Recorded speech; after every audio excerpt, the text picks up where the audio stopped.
बच्चों, आज हम लोग पृथ्वी और हमारा जीवन कक्षा 8 का पाठ 3 भारत खनिज संपदा के प्रश्न उत्तर को समझेंगे। फिर अपनी कॉपी में आप लोग लिखिएगा, ठीक है। पहला प्रश्न है, खनिज किसे कहते हैं? उत्तर है आपका, वे वस्तुएं जो खोद कर धरातल से निकाली जाती हैं खनिज कहते हैं। इसको आप अपनी भाषा में भी लिख सकते हैं कि ज़मीन के अंदर से निकाली जाने वाली जो इसको हम खोद करके निकालते हैं उन्हें हम खनिज कहते हैं। खनिज शब्द ही इससे बना है कि जो चीज़ खन करके निकाली जाए। खन मतलब खोदना, खोद कर जो निकाली जाती है उसको हम क्या कहते हैं? खनिज। दूसरा प्रश्न है आपका, लौह अयस्क कितने प्रकार के होते हैं, उनके नाम लिखिए। तो इसका उत्तर है, लौह अयस्क 4 प्रकार के होते हैं, मैग्नेटाइट, हेमाटाइट, लिमोनाइट तथा सिडेराइट। ये आपको याद करना पड़ेगा। तीसरा प्रश्न है, भारत में मैग्नीज के 2 सबसे प्रमुख उत्पादक राज्यों के नाम लिखिए। मतलब भारत में मैग्नीज किन राज्यों में ज़्यादा पाया जाता है, जो प्रमुख उत्पादक राज्य हैं उनके नाम लिखिए। आपको प्रश्न समझना बहुत ज़रूरी है। तो मध्य प्रदेश उत्तर आपका है, मध्य प्रदेश और महाराष्ट्र। अब आते हैं हम अपने दूसरे प्रश्न पर। हमारे जीवन में एल्युमिनियम धातु का क्या उपयोग है?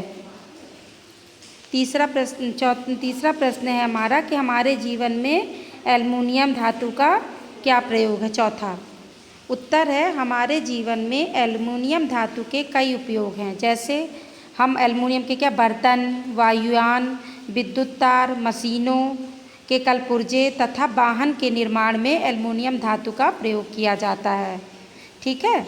जो हम बर्तन, वायुयान बनता है, विद्युत के तार बनते हैं, उस सब में एल्युमिनियम का उपयोग करते हैं। अगला प्रश्न है हमारा, अब रिक्त स्थानों की पूर्ति कीजिए। तो पहला है, खनिज पदार्थों को धरातल से खोद कर निकाला जाता है। खाली स्थान में आप क्या भरेंगे? धरातल। दूसरा है, बॉक्साइट एल्युमिनियम धातु का अयस्क है। खाली स्थान में क्या भरेंगे? एल्युमिनियम, है ना। तीसरा है आपका, उच्च ताप की भट्टियों के निर्माण में बॉक्साइट धातु का प्रयोग होता है। किस धातु का प्रयोग होता है? बॉक्साइट। चौथा है, हीरा मध्य प्रदेश राज्य से प्राप्त होता है। किस राज्य में हीरा मिलता है? मध्य प्रदेश में। तो ये आपका खाली स्थान हो गया। आगे चलते हैं हम, सही जोड़े बनाइए। अब संगमरमर कहाँ पाया जाता है? राजस्थान में, आपको एरो दिख रहा होगा। यूरेनियम कहाँ पाया जाता है? आंध्र प्रदेश में। सोना झारखंड में और अभ्रक कर्नाटक में। इस तरह से आप जोड़े बना के याद कर लीजिए। इसको एग्ज़ाम में आगे पीछे भी दिया जा सकता है, इसलिए आपको रटना नहीं है, समझना है कि संगमरमर कहाँ होता है, यूरेनियम कहाँ होता है, सोना कहाँ होता है और अभ्रक कहाँ होता है।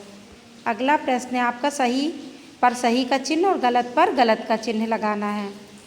तो का नंबर है आपका, कोयला और अभ्रक धात्विक खनिज हैं, तो ये क्या है? गलत, ठीक है। दूसरा है, सेंधा नमक धरातल की चट्टानों से प्राप्त किया जाता है। सही बात है, चट्टानों से मिलता है हमको सेंधा नमक। तीसरा है, चांदी की खानें राजस्थान में हैं। ये भी सही है, चांदी जहाँ ज़्यादा कहाँ पाई जाती है? राजस्थान में। चौथा है, वायुयान निर्माण में एल्युमिनियम धातु का प्रयोग किया जाता है। ये भी सही है, अभी आपने एल्युमिनियम का उपयोग पढ़ा था, ठीक है। तो ये आपका पहला गलत है और 3 आपके सही है। इस तरह से आपका पाठ 3 का प्रश्न उत्तर सही हुआ। इसको आप समझकर तब कॉपी में अपनी लिखिएगा। अगर कोई दिक्कत आ रही है तो कमेंट्स करके बताइए कि क्या समझ में नहीं आ रहा है। धन्यवाद।